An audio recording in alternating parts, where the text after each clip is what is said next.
Il y a 2 ans, j'ai eu un grand privilège, celui d'être invité à vivre un moment d'exception à Chambord.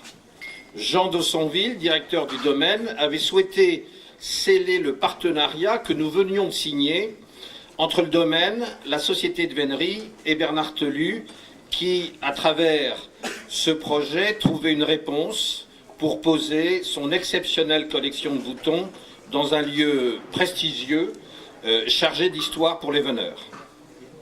Jean sait que Bernard est un vrai passionné de chasse à tir.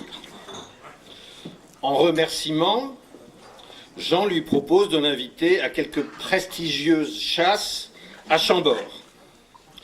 Quant à moi, Jean comprend assez vite que je ne sais pas du tout tirer, et en d'autres termes, donner de la bouillie au chat, pas ici dans le domaine de Chambord. Bref, il opte pour une invitation au moment du brame et me propose de parcourir le domaine de Chambord à cheval en compagnie du gendarme Bigot qui est fils de piqueux. Comme Jean sait recevoir, on n'est pas châtelain pour rien, il me propose, châtelain de la République, je te l'accorde, il me propose de dormir au château la veille dans la suite présidentielle, s'il vous plaît. Me voilà, seul à dormir dans ce château sublime, un rêve absolu. Cette nuit-là, en fait, il m'est arrivé quelque chose de totalement invraisemblable. Vous n'allez pas me croire d'ailleurs. En effet, en plein milieu de la nuit, on frappe à ma porte. Qui est-ce ? Dis-je d'un ton pas vraiment rassuré. C'est François. François qui ? François Ier, qui veux-tu que ce soit ? J'ouvre la porte, mais je suis en caleçon, vous voyez ce que je veux dire ? Pas vraiment une tenue pour recevoir un roi, incroyable, il est devant moi. Le roi de France, vêtu d'un costume en taffetas et toile d'argent, incrusté de joyaux. Bon, la scène rappelle un peu les visiteurs, si vous voyez ce que je veux dire. Il s'assit, manifestement, il veut engager la conversation et me pose quelques questions, histoire de voir à qui il a affaire, quoi. 1515, et du tac au tac, je lui dis Marignan. Oh, ouf, je m'en sors pas si mal. T'as voté Charles Quint ou François Ier, toi ?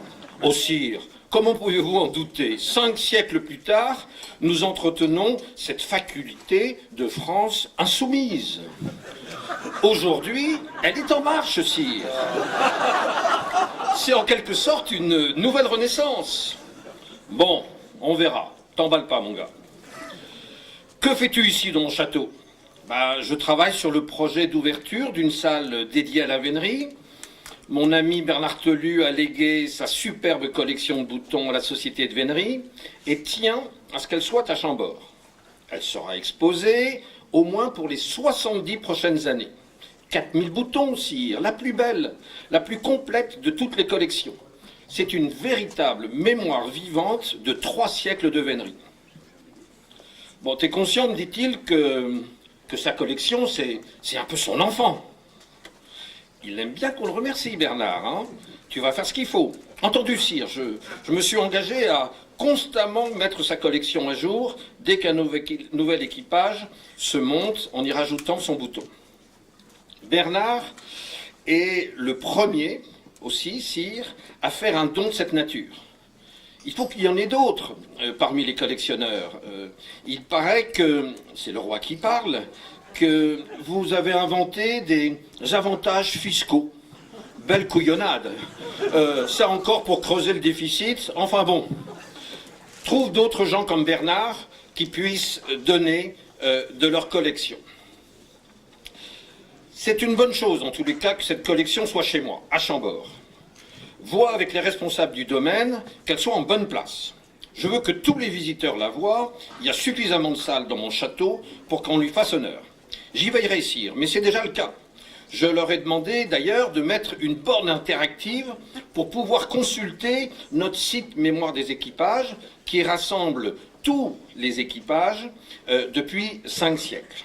Ah oui, il paraît que vous avez encore inventé Internet, je crois. C'est totalement diabolique. Tout le monde dit que c'est une nouvelle révolution, sire. À mon époque, me répond-il, l'invention de Gutenberg en a été une autre, chacun la sienne. Comme tu sais, on m'a nommé père des veneurs. Je suis vos affaires de très près. J'ai d'ailleurs l'impression qu'il va falloir que tu te calmes un peu, Pierre, avec tous les projets que tu inities. C'est bien joli de lancer des initiatives pour le rayonnement de la vénerie, c'est très bien tout ça, mais faut-il encore que tes sujets, enfin, les veneurs, te suivent? C'est vrai, sire, j'ai un peu de mal à les mobiliser. En fait, ils sont pas contre tout ce que je fais, mais je crois que je les épuise. J'en ai pris mon parti, sans quoi, vous savez, on ne ferait plus rien. Pourtant, sire, il y a tant à faire si on veut que nos enfants chassent encore et encore. Oh, je connais bien ce genre de problème. Tu travailles pour la postérité, mais tout le monde s'en fout. Ce n'est d'ailleurs pas par hasard que j'ai été obligé à installer la monarchie absolue. Il faut concentrer les pouvoirs, sinon on palabre et rien ne bouge. Tu sais, les veneurs, ce qu'ils veulent, c'est chasser. Ce sont des Gaulois, des chasseurs, bon, à la recherche de moments de vérité avec leurs chiens, dans l'intimité des sous-bois et face aux secrets de la faune sauvage. Mais je vais te dire, laisse à Jean-Michel Legnaud le soin de former les élites de la culture. Il le fait beaucoup mieux que toi. Cherche pas à faire des veneurs des spécialistes de l'art et de la culture. Tu sais, ce ne sont pas des intellectuels. Veille surtout à ce que la vénerie conserve de grands et beaux territoires. Prends exemple sur mes commanderies de chasse. Ça fait 5 siècles qu'on y pratique la chasse à courre sur mes commanderies, sans encombre. Explique à l'ONF, je crois qu'il s'appelle l'ONF, qui s'occupe de mes propriétés, l'importance de maintenir la vénerie dans ces belles forêts découpées pour exercer notre mode de chasse. Dis-leur, au passage, qu'il nous faut absolument des cerfs suffisamment dans leur forêt, mais pas trop de chevreuils. Bon, tu trouveras les mots pour leur expliquer.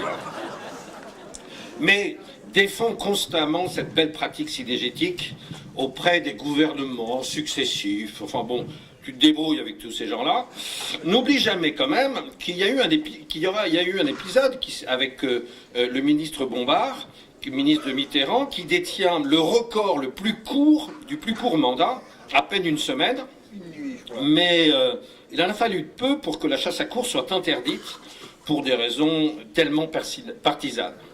Fais-leur comprendre au ministère, fais-leur comprendre que notre mode de chasse est une exception synégétique et culturelle unique au monde.